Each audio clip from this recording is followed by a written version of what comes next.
Kia ora te whānau, hope you're keeping well. Hey listen, I want to make this video about something that's really straightforward and I believe easy to understand. I guess this is primarily for beginners or people about to embark on learning Māori. I have a single piece of advice which is somewhat technical, like grammatical, but easy to understand. Like it's just an explanation and often a shortcut for what is VSO. VSO. I'll put it on the screen below there somewhere. VSO stands for verb, subject, object. VSO Māori follows, in basic sentence structure, follows a VSO pattern. Now verb, subject, object. After you've got your tense, which is your, when it's happening, past, present, future, it's followed then by the verb, the action, haere, go, mahi, do or work, kōrero, speak, oma, run, whatever the action is, followed by the person, which is the subject. So ka haere aho, right? Haere, verb, aho, the person. And then the object is the place, thing, or whatever's you're talking about. So ka haere aho ki te toa. I'm going to the shop, or I will go to the shop. Right? The verb is haere, aho, after that, straight after that, and then where am I going? Going to the shop.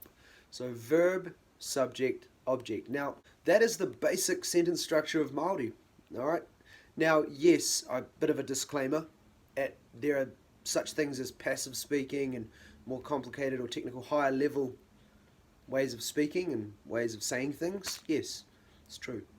But at the most basic, simple and comprehensible, correct level of speaking Māori, it follows the verb, subject, object pattern. The reason I'm making this video is because of one incident in particular.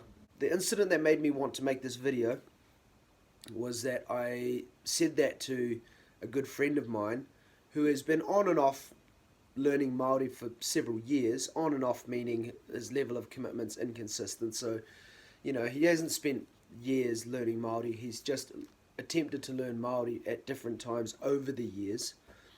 And because of that, he's joined night courses and different classes, and I'm sure he's gained things from those classes. But when I explained to him relatively recently, your Māori is a VSO, verb, subject, object language, and I explained what that meant to him by giving a few examples like I gave you just before, he was sort of like a mixture of relieved and frustrated all in one, because he was like, oh my God, why was I never told that? Why did no one in all of these classes and courses and things I'd gone to, Māori language lessons I'd gone to, why did no one ever say that?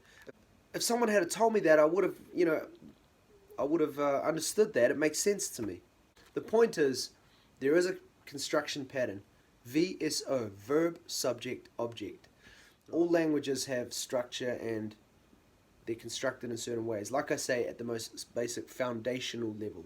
Once you get to higher levels or even intermediate or advanced levels of any language, you can get more, you can veer away from those rules without being wrong, and you can be more creative with the way you speak and express things. But for the purposes of hitting the ground running or getting the language happening for yourself, I believe, and maybe you'll agree, that knowing these basic fundamental rules is useful. Okay, and once you get used to it, then later on you can learn how to break the rule and get away with it. But for now, VSO is the point, is the hack. And it's up to you, of course, to learn plenty of verbs and all the words that, all the actions and activities, because that's another thing, to acquire vocabulary, and to learn the personal pronouns, to know how to say aho, me, koe, you, rau, those two, all the personal pronouns, you have to learn those. And then, of course, all of the different nouns, objects, and things, places, objects you're talking about.